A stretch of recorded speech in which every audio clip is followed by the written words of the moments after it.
രണ്ട്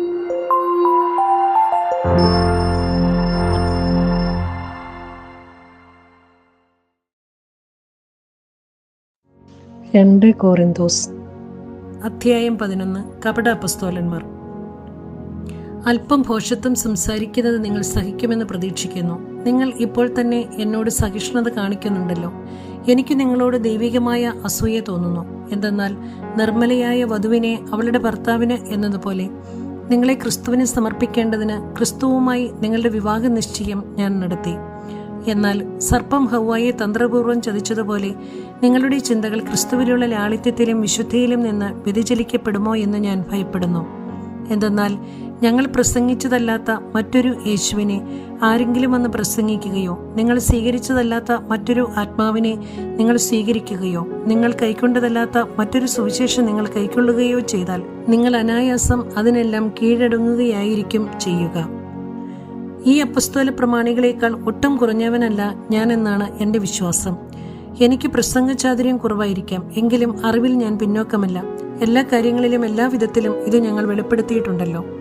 ദൈവത്തിൻ്റെ സുവിശേഷം പ്രതിഫലം കൂടാതെ പ്രസംഗിച്ചുകൊണ്ട് നിങ്ങളുടെ ഉത്കർഷത്തിനു വേണ്ടി ഞാൻ എന്നെ തന്നെ താഴ്ത്തിയത് തെറ്റാണോ? നിങ്ങളെ ശുശ്രൂഷിക്കുന്നതിനു വേണ്ടി മറ്റു സഭകളിൽ നിന്ന് സഹായം സ്വീകരിച്ചുകൊണ്ട് ഞാൻ അവരെ കവർച്ച ചെയ്യുകയായിരുന്നു. ഞാൻ നിങ്ങളുടെ കൂടെ ആയിരിക്കുമ്പോൾ എനിക്ക് ഞെരുക്കമുണ്ടായെങ്കിലും ആരെയും ഞാൻ ബുദ്ധിമുട്ടിച്ചിട്ടില്ല. മക്കെദോനിയയിൽ നിന്ന് വന്ന സഹോദരന്മാരാണ് എൻ്റെ ആവശ്യങ്ങൾ നിറവേറ്റി തന്നത്. അതിനാൽ നിങ്ങളെ ഒരു പ്രകാരത്തിലും ബുദ്ധിമുട്ടിക്കാതിരിക്കാൻ ഞാൻ ശ്രദ്ധിച്ചു, മേലിലും ശ്രദ്ധിക്കും. ക്രിസ്തുവിൻ്റെ സത്യം എന്നിലുള്ളതുകൊണ്ട് എൻ്റെ ഈ പ്രശംസ അക്കായിയ പ്രദേശങ്ങളിൽ കേൾക്കപ്പെടാതിരിക്കുകയില്ല. എന്തുകൊണ്ട്? ഞാൻ നിങ്ങളെ സ്നേഹിക്കാത്തതുകൊണ്ടോ? അങ്ങനെയല്ലെന്ന് ദൈവത്തിനറിയാം. ഞാനിപ്പോൾ ചെയ്യുന്നത് തുടർന്നും ചെയ്യും. അങ്ങനെ തങ്ങളുടെ പ്രേക്ഷിത വേല ഞങ്ങളുടേതുപോലെ തന്നെയാണെന്ന് വൻപ് പറയുന്നവരുടെ അവകാശവാദം ഞങ്ങൾ ഖണ്ഡിക്കുകയും ചെയ്യും. അത്തരക്കാർ കപടനട്ടിക്കാരായ അപ്പസ്തോലന്മാരും വഞ്ചകരായ ജോലിക്കാരും ക്രിസ്തുവിൻ്റെ അപ്പസ്തോലന്മാരായി വ്യാജവേഷം ധരിച്ചവരുമാണ്. അത്ഭുതപ്പെടേണ്ട, പിശാചു പോലും പ്രഭാപൂർണനായ ദൈവദൂതനായി വേഷം കെട്ടാറുണ്ടല്ലോ. അതിനാൽ അവൻ്റെ ശുശ്രൂഷകരും നീതിയുടെ ശുശ്രൂഷകരായി വേഷം കെട്ടുന്നെങ്കിൽ അതിലെന്തത്ഭുതം! അവരുടെ പരിണാമം അവരുടെ പ്രവൃത്തികൾക്കനുസൃതമായിരിക്കും. അപ്പസ്തോലന്റെ സഹനം. എന്നെ ഭോഷനായി ആരും കരുതരുതെന്ന് ഞാൻ ആവർത്തിച്ചു പറയുന്നു. അഥവാ നിങ്ങൾ കരുതുകയാണെങ്കിൽ എനിക്കും അല്പം ആത്മപ്രശംസ ചെയ്യേണ്ടതിന് എന്നെ ഭോഷനായി തന്നെ സ്വീകരിക്കുവിൻ. കർത്താവിൻ്റെ അധികാരത്തോടെയല്ല, പ്രത്യുത ആത്മപ്രശംസയിലുള്ള ഈ ദൃഢവിശ്വാസത്തോടെ ഒരു ഭോഷനെ പോലെയാണ് ഞാൻ സംസാരിക്കുന്നത്. പലരും ലൗകിക കാര്യങ്ങളെപ്പറ്റി പ്രശംസിക്കാറുള്ളതുപോലെ ഞാനും പ്രശംസിക്കും. ബുദ്ധിമാന്മാരായ നിങ്ങൾ വിഡ്ഢികളോട് സന്തോഷപൂർവ്വം സഹിഷ്ണുത കാണിക്കാറുണ്ടല്ലോ. എന്തെന്നാൽ നിങ്ങളെ അടിമകളാക്കുകയും കൊള്ളയടിക്കുകയും ചൂഷണം ചെയ്യുകയും അഹങ്കരിക്കുകയും നിങ്ങളുടെ മുഖത്തടിക്കുകയും ചെയ്യുന്നവരോട് നിങ്ങൾ സഹിഷ്ണുത പുലർത്തുന്നുണ്ടല്ലോ. അതിനൊന്നും ഞങ്ങൾക്ക് ശക്തിയില്ലായിരുന്നെന്ന് ലജ്ജയോടെ പറഞ്ഞുകൊള്ളട്ടെ. ആരെങ്കിലും പ്രശംസിക്കാൻ ധൈര്യപ്പെടുന്ന എന്തിനെക്കുറിച്ചും പ്രശംസിക്കാൻ ഞാനും ധൈര്യപ്പെടുമെന്ന് ഒരു ഭോഷനെ പോലെ ഞാൻ പറയുന്നു. അവർ ഹെബ്രായരാണോ? ഞാനും അതെ. അവർ ഇസ്രായേൽക്കാരാണോ? ഞാനും അതെ. അവർ അബ്രാഹത്തിന്റെ സന്തതികളാണോ? ഞാനും അതെ. അവർ ക്രിസ്തുവിന്റെ ദാസന്മാരാണോ? ഉന്മത്തനെ പോലെ ഞാനും പറയുന്നു, ഞാൻ കുറെ കൂടെ മെച്ചപ്പെട്ട ദാസനാണ്. അവരെക്കാൾ വളരെയേറെ ഞാൻ അധ്വാനിച്ചു, വളരെ കൂടുതൽ കാരാഗൃഹവാസം അനുഭവിച്ചു, എണ്ണമറ്റ വിധം പ്രഹരമേറ്റു, പലതവണ മരണവക്ത്രത്തിൽ അകപ്പെട്ടു. 5 പ്രാവശ്യം യഹൂദരുടെ കൈകളിൽ നിന്ന് 1 കുറയെ 40 അടി വീതം ഞാൻ കൊണ്ടു. 3 പ്രാവശ്യം വടികൊണ്ടടിക്കപ്പെട്ടു. ഒരിക്കൽ കല്ലെറിയപ്പെട്ടു. 3 പ്രാവശ്യം കപ്പലപകടത്തിൽപ്പെട്ടു. ഒരു രാത്രിയും ഒരു പകലും കടലിൽ ഒഴുകി നടന്നു. തുടരെയുള്ള യാത്രകൾക്കിടയിൽ നദികളിൽ വെച്ചും കൊള്ളക്കാരിൽ നിന്നും സ്വന്തക്കാരിൽ നിന്നും വിജാതീയരിൽ നിന്നും എനിക്ക് അപകടങ്ങളുണ്ടായി. നഗരത്തിൽ വെച്ചും വിജനപ്രദേശത്ത് വെച്ചും കടലിൽ വെച്ചും അപകടങ്ങളിൽ അകപ്പെട്ടു. വ്യാജ സഹോദരരിൽ നിന്നുള്ള അപകടങ്ങൾക്കും ഞാൻ അധീനനായി. കഠിനാധ്വാനത്തിലും വിഷമസന്ധികളിലും നിരവധി രാത്രികളിലെ ജാഗരണത്തിലും വിശപ്പിലും ദാഹത്തിലും പലപ്പോഴും ഉപവാസത്തിലും തണുപ്പിലും നഗ്നതയിലും ഞാൻ ജീവിച്ചു. ഇവയ്ക്കെല്ലാം പുറമെ സകല സഭകളെയും കുറിച്ചുള്ള എൻ്റെ ഉത്കണ്ഠ അനുദിനം എന്നെ അലട്ടിക്കൊണ്ടുമിരിക്കുന്നു. ആര് ബലഹീനനാകുമ്പോഴാണ് ഞാൻ ബലഹീനനാകാതിരിക്കുന്നത്? ആര് തെറ്റ് ചെയ്യുമ്പോഴാണ് എൻ്റെ ഹൃദയം കത്തിയെരിയാത്തത്? എനിക്ക് പ്രശംസിക്കണമെന്നുണ്ടെങ്കിൽ എൻ്റെ ബലഹീനതകളെക്കുറിച്ചായിരിക്കും ഞാൻ പ്രശംസിക്കുക. ഞാൻ വ്യാജം പറയുകയല്ലെന്ന് കർത്താവായ യേശുവിൻ്റെ ദൈവവും പിതാവും എന്നേക്കും വാഴ്ത്തപ്പെട്ടവനുമായ ദൈവം അറിയുന്നു. ദമാസ്കസിൽ വെച്ച് എന്നെ പിടികൂടുന്നതിനു വേണ്ടി അരേത്താസ് രാജാവിൻ്റെ ദേശാധിപതി ദമാസ്കസ് നഗരത്തിന് കാവലേർപ്പെടുത്തി. എന്നാൽ മതിലിലുള്ള ഒരു കിളിവാതിലിലൂടെ കുട്ടയിൽ ഞാൻ താഴേക്കിറക്കപ്പെട്ടു. അങ്ങനെ അവൻ്റെ കൈകളിൽ നിന്ന് ഞാൻ രക്ഷപ്പെട്ടു. അധ്യായം 12. ദർശനങ്ങളും വെളിപാടുകളും. എനിക്ക് ആത്മപ്രശംസ ചെയ്യാൻ പലതുമുണ്ട്, അതുകൊണ്ട് ഒരു നേട്ടവുമില്ലെന്ന് എനിക്കറിയാം. എങ്കിലും കർത്താവിൻ്റെ ദർശനങ്ങളിലേക്കും വെളിപാടുകളിലേക്കും ഞാൻ കടക്കട്ടെ. 14 വർഷം മുമ്പ് 3-ാം സ്വർഗം വരെ ഉയർത്തപ്പെട്ട ഒരു മനുഷ്യനെ ക്രിസ്തുവിൽ എനിക്കറിയാം. ശരീരത്തോടു കൂടെയോ ശരീരം കൂടാതെയോ എന്നെനിക്കറിവില്ല, അത് ദൈവത്തിനെ അറിയോ. ഈ മനുഷ്യൻ പർദീസായിലേക്ക് ഉയർത്തപ്പെട്ടു എന്ന് എനിക്കറിയാം. ശരീരത്തോടുകൂടെയോ ശരീരം കൂടാതെയോ എന്നെനിക്കറിവില്ല, അത് ദൈവത്തിനെ അറിയോ. അവാച്യവും മനുഷ്യന് വിവരിച്ചു കൂടാത്തതുമായ കാര്യങ്ങൾ അവൻ കേട്ടോ. ഈ മനുഷ്യനെക്കുറിച്ച് ഞാൻ അഭിമാനം കൊള്ളും. എന്നെക്കുറിച്ച് സ്വന്തം ബലഹീനതകളിലല്ലാതെ ഞാൻ അഭിമാനം കൊള്ളുകയില്ല. ആത്മപ്രശംസയ്ക്ക് ഇച്ഛിക്കുന്നെങ്കിൽ തന്നെ ഞാൻ ഒരു ഭോഷനാവുകയില്ല. എന്തെന്നാൽ സത്യമായിരിക്കും ഞാൻ സംസാരിക്കുക. എന്നിൽ കാണുകയും എന്നിൽ നിന്ന് കേൾക്കുകയും ചെയ്യുന്നതിൽ അധികമായി ആരും എന്നെപ്പറ്റി വിചാരിക്കാതിരിക്കേണ്ടതിന് ഞാൻ ആത്മപ്രശംസ ഒഴിവാക്കുന്നു. വെളിപാടുകളുടെ ആധിക്യത്താൽ ഞാൻ അധികം ആഹ്ലാദിക്കാതിരിക്കേണ്ടതിന് ശരീരത്തിൽ ഒരു മുള്ള് എനിക്ക് നൽകപ്പെട്ടിരിക്കുന്നു. അതായത് എന്നെ ശല്യപ്പെടുത്തുന്നതിനും മതിമറന്ന് ആഹ്ലാദിക്കാതെ എന്നെ നിയന്ത്രിക്കുന്നതിനും വേണ്ടിയുള്ള പിശാചിൻ്റെ ദൂതൻ. അത് എന്നെ വിട്ടകലാൻ വേണ്ടി 3 പ്രാവശ്യം ഞാൻ കർത്താവിനോട് അപേക്ഷിച്ചു. എന്നാൽ അവിടുന്ന് എന്നോട് അരുളി ചെയ്തു, നിനക്കെൻ്റെ കൃപ മതി. എന്തെന്നാൽ ബലഹീനതയിലാണ് എൻ്റെ ശക്തി പൂർണ്ണമായി പ്രകടമാകുന്നത്. ക്രിസ്തുവിൻ്റെ ശക്തി എൻ്റെ മേൽ ആവസിക്കേണ്ടതിന് ഞാൻ പൂർവാധികം സന്തോഷത്തോടെ എൻ്റെ ബലഹീനതയെക്കുറിച്ച് പ്രശംസിക്കും.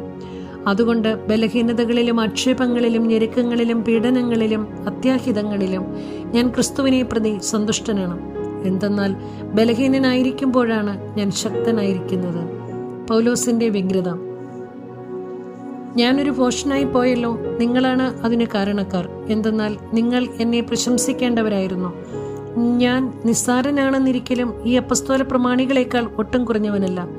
തെളിവുകളോടും അത്ഭുതങ്ങളോടും ശക്തികളോടും കൂടെ എല്ലാ തരത്തിലുമുള്ള സഹനങ്ങളിലും ഒരു അപ്പസ്തോലിന് ചേർന്ന അടയാളങ്ങൾ നിങ്ങൾക്ക് നൽകപ്പെട്ടു. ഞാൻ നിങ്ങൾക്ക് ഒരു ഭാരമായി തീർന്നിട്ടില്ല എന്നതിലൊഴികെ മറ്റെന്തിലാണ് നിങ്ങൾക്ക് മറ്റു സഭകളേക്കാൾ കുറവ് വന്നിട്ടുള്ളത്? ആ അപരാധം എന്നോട് ക്ഷമിക്കുവിൻ. ഇതാ, ഞാൻ 3-ാം പ്രാവശ്യം നിങ്ങളെ സന്ദർശിക്കാൻ തയ്യാറായിരിക്കുന്നു. തീർച്ചയായും ഞാൻ നിങ്ങൾക്ക് ഒരു ഭാരമായിരിക്കുകയില്ല. എന്തെന്നാൽ ഞാൻ കാംക്ഷിക്കുന്നത് നിങ്ങളെയാണ്, നിങ്ങൾക്കുള്ളതല്ല. മക്കൾ മാതാപിതാക്കന്മാർക്ക് വേണ്ടിയല്ല സമ്പാദിക്കേണ്ടത്, മറിച്ച് മാതാപിതാക്കന്മാർ മക്കൾക്ക് വേണ്ടിയാണ്. ഞാൻ അതീവ സന്തോഷത്തോടെ നിങ്ങളുടെ ആത്മാക്കൾക്ക് വേണ്ടി എനിക്കുള്ളതെല്ലാം ചെലവഴിക്കുകയും എന്നെ തന്നെ സമർപ്പിക്കുകയും ചെയ്യും. ഞാൻ നിങ്ങളെ കൂടുതൽ സ്നേഹിക്കും തോറും നിങ്ങൾ എന്നെക്കുറിച്ച് മാത്രമാണ് സ്നേഹിക്കേണ്ടത്. ഞാൻ നിങ്ങളെ ബുദ്ധിമുട്ടിച്ചിട്ടില്ല എന്ന് നിങ്ങൾ സമ്മതിക്കുമെങ്കിലും നിങ്ങളെ കബളിപ്പിച്ച് സൂത്രത്തിൽ വശപ്പെടുത്തുകയായിരുന്നുവെന്ന് നിങ്ങൾ പറയുന്നു. ഞാൻ നിങ്ങളുടെ അടുത്തേക്ക് അയച്ച ആരെങ്കിലും വഴി ഞാൻ നിങ്ങളെ കബളിപ്പിച്ചിട്ടുണ്ടോ? തീത്തോസ് പോകണമെന്ന് ഞാൻ നിർബന്ധിച്ചു, അവൻ്റെ കൂടെ ആ സഹോദരനെയും അയച്ചു. തീത്തോസ് നിങ്ങളെ കബളിപ്പിച്ചില്ലല്ലോ. ഒരേ ആത്മാവിലല്ലേ ഞങ്ങൾ പ്രവർത്തിച്ചത്, ഒരേ പാതയിലല്ലേ ഞങ്ങൾ നടന്നത്. ഞങ്ങൾ നിങ്ങളുടെ മുൻപിൽ ഞങ്ങളെ തന്നെ ന്യായീകരിക്കുകയായിരുന്നുവെന്നാണോ ഇത്രയും കാലം നിങ്ങൾ വിചാരിച്ചിരുന്നത്? പ്രിയപ്പെട്ടവരെ, ഞങ്ങൾ യഥാർത്ഥത്തിൽ നിങ്ങളുടെ അഭ്യുന്നതിക്ക് വേണ്ടി ദൈവസമക്ഷം സമസ്തവും ക്രിസ്തുവിലാണ് പ്രസംഗിച്ചിരുന്നത്. ഒരുപക്ഷെ ഞാൻ വരുമ്പോൾ ഞാൻ ആഗ്രഹിക്കുന്ന നിലയിൽ നിങ്ങളെയും നിങ്ങൾ ആഗ്രഹിക്കുന്ന നിലയിൽ എന്നെയും കാണാതിരിക്കുമോ എന്ന് ഞാൻ ഭയപ്പെടുന്നു. കലഹവും അസൂയയും കോപവും മാത്സര്യവും അപവാദവും പരദൂഷണവും അഹന്തയും അസ്വസ്ഥതയും ആയിരിക്കുമോ കണ്ടെത്തുന്നത്? ഞാൻ വീണ്ടും നിങ്ങളുടെ അടുക്കൽ വരുമ്പോൾ എൻ്റെ ദൈവം എന്നെ നിങ്ങളുടെ മുമ്പിൽ എളിമപ്പെടുത്തുമോ എന്ന് എനിക്ക് ഭയമുണ്ട്. നേരത്തെ പാപം ചെയ്തവരും എന്നാൽ തങ്ങളുടെ അശുദ്ധിയെക്കുറിച്ചും വ്യഭിചാരത്തെക്കുറിച്ചും വിഷയാസക്തിയെക്കുറിച്ചും പശ്ചാത്തപിക്കാത്തവരുമായ അനേകരെ ഓർത്ത് വിലപിക്കേണ്ടി വരുമോ എന്ന് ഞാൻ ഭയപ്പെടുന്നു. അധ്യായം 13. മുന്നറിയിപ്പുകൾ. 3-ാം പ്രാവശ്യമാണ് ഞാൻ നിങ്ങളെ സന്ദർശിക്കാൻ പോകുന്നത്. 2-3 സാക്ഷികളുടെ മൊഴിയിന്മേൽ ഏതു കാര്യവും സ്ഥിരീകരിക്കേണ്ടിയിരിക്കുന്നു. നേരത്തെ പാപം ചെയ്തവർക്കും മറ്റെല്ലാവർക്കും ഞാൻ മുന്നറിയിപ്പ് നൽകിയിട്ടുണ്ട്. എൻ്റെ 2-ാം സന്ദർശന വേളയിൽ ഞാൻ ചെയ്തതുപോലെ ഇപ്പോൾ എൻ്റെ അസാന്നിധ്യത്തിലും അവർക്ക് ഞാൻ താക്കീത് നൽകുന്നു. ഞാൻ വീണ്ടും വന്നാൽ അവരെ വെറുതെ വിടുകയില്ല. ക്രിസ്തു എന്നിലൂടെ സംസാരിക്കുന്നു എന്നതിന് തെളിവാണല്ലോ നിങ്ങൾ ആഗ്രഹിക്കുന്നത്. നിങ്ങളോട് ഇടപെടുന്നതിൽ അവൻ ദുർബലനല്ല, ശക്തനാണ്. അവൻ ബലഹീനതയിൽ ക്രൂശിക്കപ്പെട്ടു, എന്നാൽ ദൈവത്തിൻ്റെ ശക്തിയാൽ ജീവിക്കുന്നു. ക്രിസ്തുവിൽ ഞങ്ങളും ബലഹീനരാണ്. എന്നാൽ നിങ്ങളോട് പെരുമാറുമ്പോഴാകട്ടെ ഞങ്ങൾ അവനോടുകൂടെ ദൈവത്തിൻ്റെ ശക്തി കൊണ്ട് ജീവിക്കും. നിങ്ങൾ നിങ്ങളുടെ വിശ്വാസത്തിൽ നിലനിൽക്കുന്നുണ്ടോ എന്ന് പരിശോധിക്കുവിൻ. നിങ്ങളെ തന്നെ പരീക്ഷിച്ചറിയുവിൻ. യേശുക്രിസ്തു നിങ്ങളിലുണ്ട് എന്ന് നിങ്ങൾക്ക് ബോധ്യമായിട്ടില്ലേ? ഇല്ലെങ്കിൽ നിങ്ങൾ തീർച്ചയായും പരീക്ഷയിൽ പരാജയപ്പെട്ടിരിക്കുന്നു. ഞങ്ങൾ പരാജയപ്പെട്ടിട്ടില്ലെന്ന് നിങ്ങൾ ഗ്രഹിക്കും എന്ന് ഞാൻ പ്രതീക്ഷിക്കുന്നു. എന്നാൽ നിങ്ങൾ തിന്മ പ്രവർത്തിക്കരുതേ എന്നാണ് ദൈവത്തോടുള്ള ഞങ്ങളുടെ പ്രാർത്ഥന. ഞങ്ങൾ പരീക്ഷയിൽ വിജയിച്ചവരായി കാണപ്പെടണമെന്നില്ല. ഞങ്ങൾ പരാജിതരായി കാണപ്പെട്ടാലും നിങ്ങൾ നന്മ പ്രവർത്തിക്കണം. സത്യത്തിനു വേണ്ടിയല്ലാതെ സത്യത്തിനെതിരായി ഒന്നും ചെയ്യുക ഞങ്ങൾക്ക് സാധ്യമല്ല. ഞങ്ങൾ ബലഹീനരും നിങ്ങൾ ബലവാന്മാരുമായിരിക്കുമ്പോൾ ഞങ്ങൾ സന്തോഷിക്കുന്നു. നിങ്ങളുടെ പുനരുദ്ധാരണത്തിനു വേണ്ടിയാണ് ഞങ്ങൾ പ്രാർത്ഥിക്കുന്നത്. ഞാൻ വരുമ്പോൾ കർക്കശ്യത്തോടെ അധികാരം പ്രയോഗിക്കാതിരിക്കേണ്ടതിന് നിങ്ങളിൽ നിന്ന് അകലെയായിരിക്കുമ്പോൾ ഇതെഴുതുന്നു. കർത്താവിനെ അധികാരപ്പെടുത്തിയിരിക്കുന്നത് നിങ്ങളെ വളർത്തിയെടുക്കാനാണ്, നശിപ്പിക്കാനല്ല. അഭിവാദനങ്ങൾ. അവസാനമായി സഹോദരരെ, സന്തോഷിക്കുവിൻ, നിങ്ങളെ തന്നെ നവീകരിക്കുവിൻ, എൻ്റെ ആഹ്വാനം സ്വീകരിക്കുവിൻ, ഏകമനസ്കരായിരിക്കുവിൻ, സമാധാനത്തിൽ ജീവിക്കുവിൻ. സ്നേഹത്തിൻ്റെയും ശാന്തിയുടെയും ദൈവം നിങ്ങളോടുകൂടെ ഉണ്ടായിരിക്കും. വിശുദ്ധ ചുംബനം കൊണ്ട് അന്യോന്യം അഭിവാദനം ചെയ്യുവിൻ. വിശുദ്ധരെല്ലാവരും നിങ്ങളെ അഭിവാദനം ചെയ്യുന്നു. കർത്താവായ യേശുക്രിസ്തുവിൻ്റെ കൃപയും ദൈവത്തിൻ്റെ സ്നേഹവും പരിശുദ്ധാത്മാവിൻ്റെ സഹവാസവും നിങ്ങളേവരോടും കൂടെ ഉണ്ടായിരിക്കട്ടെ.